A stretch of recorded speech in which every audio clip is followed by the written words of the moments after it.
بسم اللہ الصلاۃ والسلام علی رسول اللہ صلی اللہ علیہ وسلم۔ بھائی دیکھیے، اللہ رب العالمین کا شکر و احسان اور کرم ہے کہ اللہ تعالی نے ہم سب کو ایمان کی دولت سے نوازا۔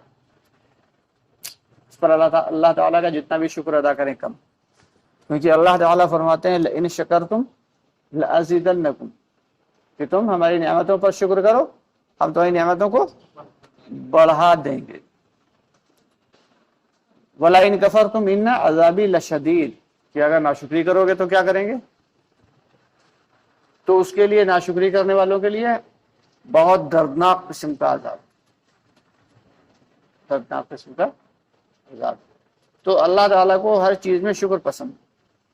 ایک مرتبہ حضرت عیسیٰ علیہ السلام چلے جا رہے، ایک آدمی کھڑا ہوا اور وہ نہایت غریب تھا، اس کے پاس کھانے تک کو نہیں تھا کہ وہ کھانا کھا سکتا۔ ایک سوکھا روٹی کا ٹکڑا ہاتھ میں دبائے ہوئے، تو اس سے حضرت عیسیٰ علیہ السلام نے کہا بھائی اللہ کا شکر کرو، کیونکہ اللہ تعالیٰ فرماتے ہیں لئن شکرتم لأزیدنکم، کہ تم شکر ادا کرو نعمتوں پر، ہم تمہاری نعمتوں کو بڑھا دیں گے اللہ تعالیٰ نے۔ تو عیسیٰ علیہ السلام نے اس سے کہا بھائی شکر ادا کرو۔ کہنے لگا کس بات کا شکر ادا کریں؟ اس بات کا، کھانے کو نہیں مل رہا، کئی دن کے بعد یہ روکھا ٹکڑا، سوکھی روٹی کا ایک ٹکڑا ملا ہے، اس پر شکر ادا کریں۔ ابھی اس نے یہ بات کہی تھی کہ اچانک ایک چیل آئی اور اس کے ہاتھ سے وہ ٹکڑا بھی چھین کے۔ ایسے ایک جگہ حضرت عیسیٰ علیہ السلام چلے جا رہے ہیں، سامنے ایک شخص ہے، اس کے پاس پہننے کو کپڑے بھی نہیں، اس نے ریت میں اپنے سطر کو چھپا رکھا، ریت میں اپنے سطر کو چھپا رکھا، اور نہایت تنگ دست، نہایت پریشان حال۔ آج کل تو شاید ایسا تنگ دست ملے گا ڈھونڈے ہوئے جس کے پاس ایک نیکر بھی نہ ہو، اور اتنا پریشان۔ تو حضرت عیسیٰ علیہ السلام نے کہا کہ تم جو ہو اللہ تعالیٰ کا شکر ادا کرو۔ اس نے کس بات کا شکر ادا کریں؟ پہننے کو کپڑے نہیں، کھانے کو کھانا نہیں، کس بات کا شکر ادا کریں؟ ابھی اس نے شکوہ کیا ہی تھا کہ بہت تیز ہوا کا ایک ریلا آیا اور وہاں پر کی ریت اڑا کے لے گیا اور وہ بے سطر ہو گیا، مطلب اس کا سطر پھر سے کھل گیا، ریت بھی اس کے سطر کو چھپا نہ سکی۔ تو اللہ تعالیٰ کو ناشکری بے حد ناپسند، ناشکری نہیں کرنا، ناشکری نہیں کرنا ہے اور ناقدری بھی نہیں کرنا ہے۔ ناقدری کیا ہوتی ہے؟ کہ اللہ تعالیٰ نے کوئی نعمت دی ہے تو اس کا صحیح سے استعمال نہ کرنا، یہ ناقدری۔ اب اللہ تعالیٰ نے یہ دعوت کی محنت دی ہے اور اس کو ہم اللہ کے راستے میں نہ نکلیں، دین کی جو مجلسیں لگ رہی ہیں اس میں نہ بیٹھیں، یہ ناقدری۔ اللہ تعالیٰ نے نماز کی دولت دی ہے، نماز ایک دولت ہی تو ہے، نماز سے کیا ملتا ہے؟ نماز پر اللہ تعالیٰ نے دنیا اور آخرت دونوں کے وعدے فرمائے، اس کے باوجود ہم نماز پڑھنے مسجد تک نہ آئیں۔ جب نہیں آئیں گے تو کیا ہوئے گا؟ اللہ کو غصہ آئے گا، پھر ہم آنا چاہیں گے تو آ سکیں گے؟ حالات دیکھ چکے ہیں۔ وبا کے دوران لوگ تڑپتے تھے کہ ہم مسجد جا کے نماز پڑھیں، لیکن نہیں جا سکتے۔ تو یہ ساری کی ساری چیزیں کیا ہیں؟ یہ ساری کی ساری چیزیں یہی ہیں کہ ہم ناشکری کسی چیز کی نہ کریں، جو ملا ہے اس پر اللہ تعالیٰ کا شکر ادا کریں، اور جو نہیں ملا اس پر صبر کریں۔ اللہ رب العالمین نے حضرت محمد مصطفیٰ صلی اللہ علیہ وسلم سے کہا، یہ نہایت تنگ دستی کی زندگی گزاری حضرت محمد مصطفیٰ صلی اللہ علیہ وسلم نے، تو اللہ تعالیٰ نے فرمایا کہ اگر آپ کہیں تو ہم یہ پہاڑ جو آس پاس ہیں، احد کے پہاڑ ہیں، دوسرے پہاڑ ہیں، ان پہاڑوں کو سونے کا اور چاندی کا بنا دیں اور یہ آپ کے ساتھ ساتھ چلیں۔ یہی نہیں کسی سونا چاندی کے پہاڑ بن جائے کافی، بلکہ اگر آپ چلیں تو یہ آپ کے ساتھ ساتھ چلیں۔ تو ہم سب کے آقا نامدار قبلی والے محمد مصطفیٰ صلی اللہ علیہ وسلم نے کیا فرمایا؟ کہا اے الہ العالمین، مفہوم ہے حدیث کا، یا الہ العالمین، ہم تو یہ چاہتے ہیں کہ ایک وقت کھانا کھائیں اور تیرا شکر ادا کریں، دوسرے وقت بھوکے رہیں اور صبر کریں۔ کیا رہیں؟ صبر کریں۔ تو اللہ تعالیٰ نے جتنی بھی ہمیں نعمتیں دی ہیں، یہاں تک کہ ہمارا جسم جو ہے یہ نعمتوں سے بھرا پڑا ہے۔ ایک ساتھی کہنے لگے کہ ان کے منہ میں تھوک نہیں بنتا، منہ میں جو عام طور سے جنرلی طور پہ ہر انسان کے بنتا، اگر وہ تھوک نہیں بنتا تو کیا دقت ہو گئی انہیں؟ بار بار منہ جو ہے گیلا کرنے کے لیے پانی پینا پڑتا، پانی منہ میں ڈائریکٹ کلی کرنا پڑتا۔ کتنی چھوٹی سی چیز ہے کہ تھوک کا بننا، لیکن اللہ کی طرف سے۔ ایک بچے کو دیکھا ایک ڈاکٹر کے یہاں، تو ننھا سا بچہ تھا، لیٹا ہوا تھا، بائٹل چل رہی تھی، تو ہم نے کہا کیا مسئلہ ہے اس کے ساتھ؟ پتہ ہی چلا کہ انسان کے جسم میں 2 نلیاں ہوتی، گلے سے لے کے پیٹ تک۔ تو ایک نلی جو ہے اس سے سانس لیتا ہے انسان، اور دوسری نلی سے کیا ہوتا ہے؟ کھانا پینا جاتا ہے۔ نلی بالکل پڑوس پڑوس میں ہوتی۔ اب اگر سانس لینے والی نلی میں کھانا یا پینے کا کوئی بھی ذرہ پھنس جائے تو کیا ہوتا ہے؟ زور کی کھانسی آتی۔ پانی پیتے پیتے کبھی کبھی کیا ہوتا؟ اچھو لگ گیا بھائی، اچھو لگ گیا، پیٹ پہ مارو، پیٹ پہ مارو۔ تو اللہ تعالیٰ نے فرشتہ مقرر کر دیا وہاں پہ کہ کھانے پینے والی چیز کو وہ کھانے پینے والی نلی میں لے جاتا ہے اور سانس والی نلی کو سیف رکھتا ہے۔ تو ہر چیز پر اللہ تعالیٰ کا شکر ادا کرنا ہے۔ 10 فرشتے ہر انسان کے لیے، 10 نہیں بلکہ 20 10 صبح سے لے کے شام تک اور 10 شام سے لے کے صبح تک، محافظ فرشتے۔ جب انسان چلتا ہے تو فرشتے اس کے لیے راستہ بناتے چلتے، اسے آفتوں سے، بلاؤں سے، مشکلات سے بچاتے ہوئے چلتے ہیں۔ کبھی غور کیا آپ لوگوں نے کہ کتنی گاڑیاں چلتی ہیں روڈ پہ؟ کتنی گاڑیاں چلتی ہیں؟ 2 ویلرز بھی ہیں، 4 ویلرز بھی ہیں، 3 ویلرز بھی ہیں، 6 ویلرز بھی ہیں۔ ایکسیڈنٹ الحمدللہ کتنے کم ہوتے ہیں؟ ایکسیڈنٹ کتنے ہوتے ہیں؟ حالانکہ جس اعتبار سے اور جس تیزی سے گاڑیاں چلتی ہیں بہت زیادہ ہو سکتے ہیں، لیکن اللہ رب العالمین نے ان سب کو تھام رکھا ہے، بچا رکھا ہے، فرشتوں کو باقاعدہ لگا رکھا ہے کہ فرشتے انسانوں کی حفاظت کے لیے مقرر ہیں۔ تو ہم سب اللہ تعالیٰ کا جتنا بھی شکر ادا کریں، یعنی ایک بچہ پیدا ہو جائے اور پیدا ہونے کے بعد اللہ تعالیٰ کی کسی ایک نعمت کا شکر ادا کرنا شروع کر دے اور شکر ادا کرتا رہے، بوڑھا ہو مر جائے اور پھر سے پیدا ہو پھر مر جائے، بوڑھا ہوتا شکر ادا کرتا رہے، لیکن کسی ایک نعمت کا بھی شکر ادا نہیں کر سکتا۔ اللہ نے اتنی نعمتیں دی اور پھر بدلے میں کیا مانگا ہے؟ اللہ رب العالمین نے بدلے میں کیا مانگا ہے؟ بندگی مانگی، بندگی، کہ اللہ کے احکامات پہ پابندی سے لگ جانا۔ جس نے بھی کلمہ پڑھ لیا لا الہ الا اللہ محمد رسول اللہ، اب اس کے ذمہ سب سے پہلے کیا آ گیا؟ 5 وقت کی اہتمام کے ساتھ نماز۔ اب نماز، روزہ، زکوٰۃ، حج، یہ سب تو جانتے ہی ہیں، لیکن ایک بہت بڑا کام جو ہے وہ چھوٹا ہوا ہے جو جنرلی طور سے کوئی نہیں جانتا۔ حضرت شیخ نے جناب ابرار الحق رحمۃ اللہ علیہ صاحب نے جو 72 کبیرہ گناہ بتائے ہیں، کتنے بڑے بڑے گناہ ہیں؟ 72 لکھوائے ہیں۔ ان میں سب سے اوپر جو لکھا ہوا ہے وہ ہے امر بالمعروف اور نہی عن المنکر کا نہ کرنا، یعنی اچھے کام کا حکم اور برے کام سے روکنا، اس امر کو چھوڑ دینا گویا کہ ایک سب سے بڑا کبیرہ گناہ ہے، اور ہم لوگ اسی کو چھوڑے گئے کہ ہم لوگ نماز کو ہی کیا سمجھ رہے ہیں؟ دین ہے۔ جو شخص نماز پڑھنے آ رہا ہے بڑا دیندار، نہیں بھائی، نماز دین کا ایک جز ہے، ایک حصہ ہے، نماز مکمل دین نہیں ہے۔ روزہ رکھنا، زکوٰۃ دینا، حج کرنا، یہ سارے کے سارے دین کا ایک حصہ ہیں، کامل دین نہیں ہے۔ ہمیں سیکھنا پڑے گا یہ کامل دین کیا ہے۔ ایک لائف سٹائل، ایک زندگی گزارنے کا طریقہ اللہ تعالیٰ نے جو دیا ہے وہ پورا کا پورا ہمیں معلوم ہونا چاہیے، اور اس پر ہمارا کیا ہونا چاہیے؟ عمل بھی ہونا چاہیے۔ جب ہم کامل دین کی طرف آئیں گے اور اللہ کے اوامر، کیونکہ اللہ کے وعدے اللہ کے حکموں کے ساتھ، اللہ کے وعدے کس کے ساتھ ہیں بھائی؟ اللہ کے حکموں کے ساتھ۔ جیسے جیسے ہم اللہ کے وعدوں کو، اللہ کے حکموں کو پورا کرتے چلے جائیں گے، اللہ تعالیٰ اپنے وعدوں کو پورا کرتے چلے جائیں گے۔ تو ہمیں اللہ کے احکامات معلوم کرنا ہے کہ اس وقت ہمارے اللہ کا کیا حکم ہے۔ مسجد کے اندر ہیں تو کیا حکم ہے، مسجد کے باہر ہیں تو کیا حکم ہے۔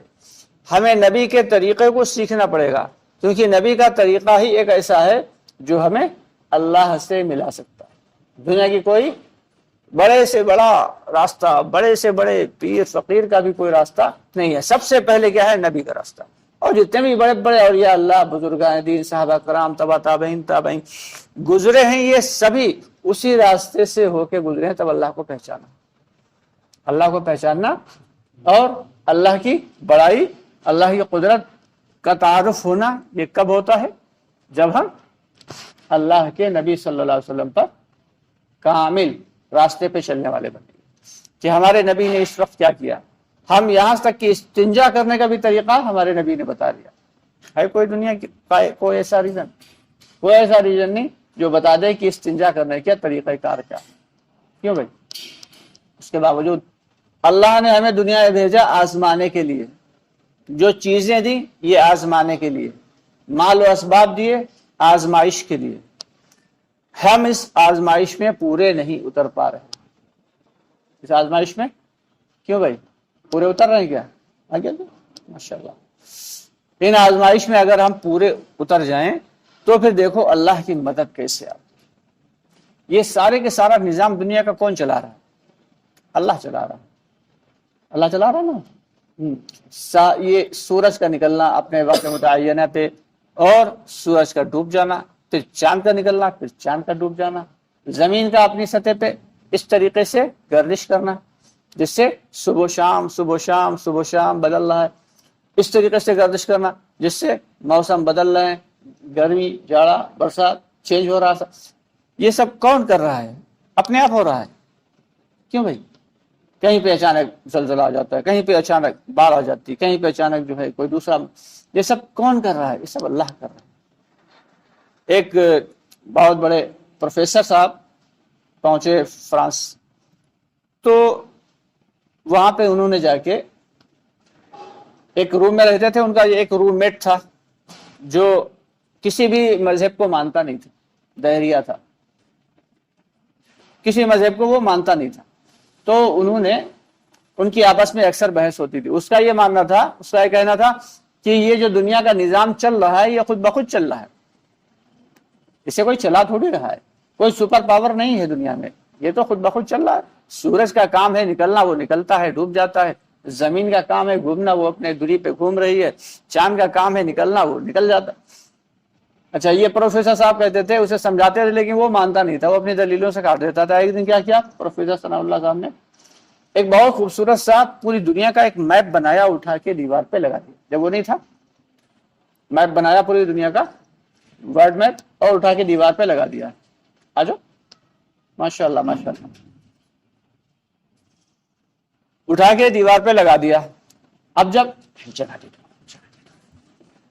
وہ آیا، ان کا دوست، ان کا روم میٹ آیا، تو اس نے دیکھا کہ یہ جو ورلڈ میپ لگا ہوا بڑا ہی خوبصورت اور بڑا ہی صحیح لگا، ایگزیکٹ بنا ہوا ہے۔ اس نے پوچھا یہ میپ کس نے بنایا ہے؟ اب یہ بولے، پروفیسر صاحب کیا بولے؟ یہ اپنے آپ بنا، اپنے آپ لگ گیا۔ کیا کہا؟ اپنے آپ بنا، اپنے آپ لگ گیا۔ تو اس نے کہا کیا مذاق کرتے ہو، بیوقوف بنا رہا۔ ارے ہم پوچھے کس نے بنایا ہے؟ کسی ضرور کسی ماہر آدمی نے بنایا ہوگا، کوئی بڑا ماسٹر آدمی ہوگا، اس نے بنایا ہوگا۔ بتاؤ یہ میپ کیسے، کس نے بنایا، کچھ بتاؤ تو۔ کہنے لگے کہ یہ اپنے آپ بنا، بات تو مانو، یہ میپ اپنے آپ بنا اور اپنے آپ ہی دیوار پہ لگ گیا۔ اب وہ تھوڑا ناراض ہونے لگا، کھسیا گیا، کہہ رہا تو میں نے بیوقوف سمجھتے ہو گیا، یہ میپ اپنے آپ بن کے اپنے آپ دیوار پہ کیسے لگ جائے گا؟ تو پروفیسر صاحب نے کہا جب ایک کاغذ پہ بنا ہوا میپ اپنے آپ نہیں بن سکتا اور اپنے آپ دیوار پہ نہیں لٹک سکتا، تو یہ پوری دنیا کا نظام اپنے آپ بھلا کیسے چل سکتا ہے؟ اب بات جو ہے اس کی سمجھ میں آئی، کہنے لگا ہاں یہ بات تو کبھی ہم نے سوچی بھی نہیں۔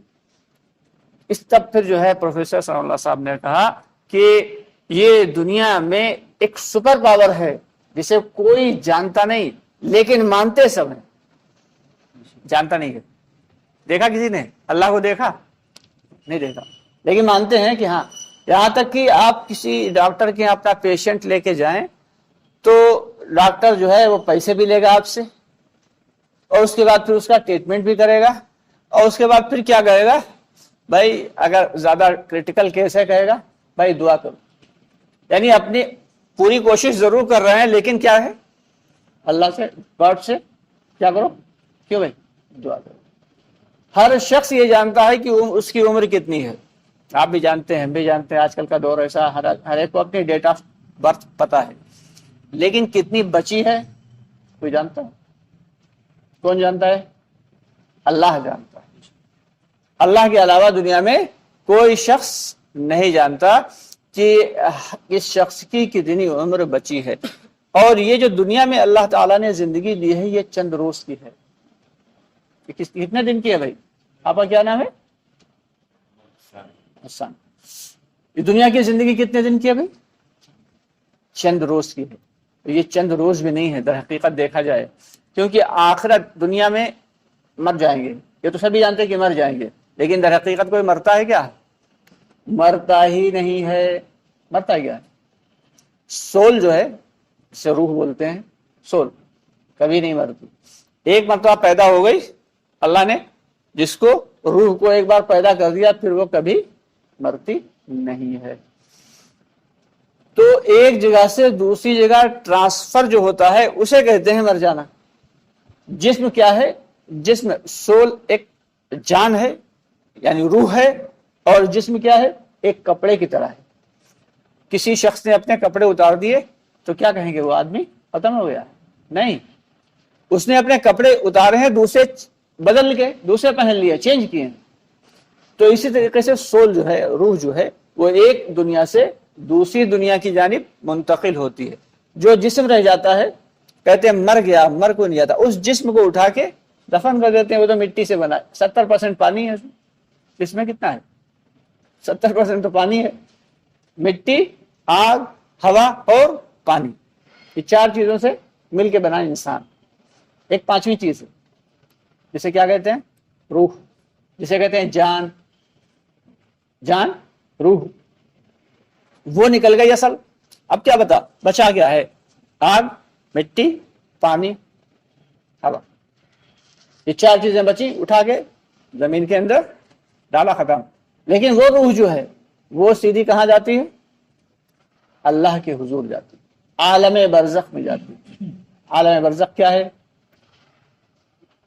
جب تک قیامت نہیں آ رہی ہے تمام کی روحیں وہاں پہنچ رہی ہیں، ساری کی ساری وہاں جمع ہو رہی ہیں، ٹرانسمٹ ہو رہی ہیں، یہاں سے وہاں ٹرانسفر ہو رہی ہیں۔ اور دنیا کی زندگی کتنی ہے؟ 10 20 50 60 70 سال، ہم لوگ کہتے ہیں 100 سال، لیکن آخرت کی جو زندگی ہے وہ کتنی ہوئے گی؟ ایک دن کتنا ہوگا؟ 1000 سال کے برابر۔ اپنے اس دنیا کے اعتبار سے کتنا ہے؟ 1000 سال، اور وہاں کا ایک دن۔ کبھی گمان کیا ہے کہ 1000 سال ایک دن بھی ہو سکتا ہے؟